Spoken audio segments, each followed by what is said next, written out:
Okay, so number 3 on our list is the behavioral change, or frontotemporal dementia, FTD. And FTD gives me a nice little gimmick there. Hopefully y'all don't confuse the company with the Pennington Research Center.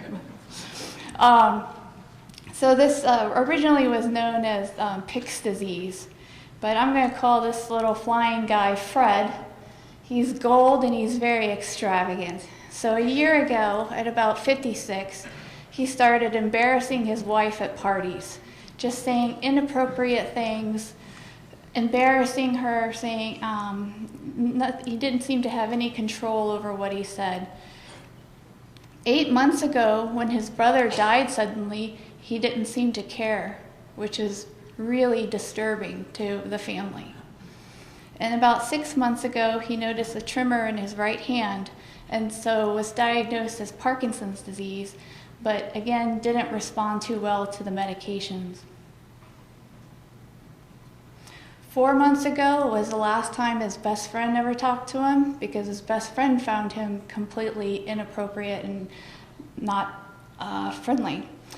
And currently, his wife must tell him when to bathe, when to eat, all the while putting up with his completely inappropriate behavior. So she would be another picture of a frazzled wife. Now, Fred has a twin sister named Freda. And she's almost the complete opposite. She also has FTD, but a year ago, she stopped going to social events. But she didn't say she was sad, she's not depressed. 8 months ago, when Fred and her brother died, she didn't seem to care. 6 months ago, she also noticed a tremor in her right hand, diagnosed with Parkinson's, and didn't respond to medications. 4 months ago was the last time her best friend spoke to her. But this was because her best friend just never got anything out of her. They didn't have conversations. She just kind of sat there. And currently, Freda's husband must tell her when to bathe, when to eat, all the while putting up with her lack of motivation and appreciation. So there are two, just to be very generic, two types of FTD.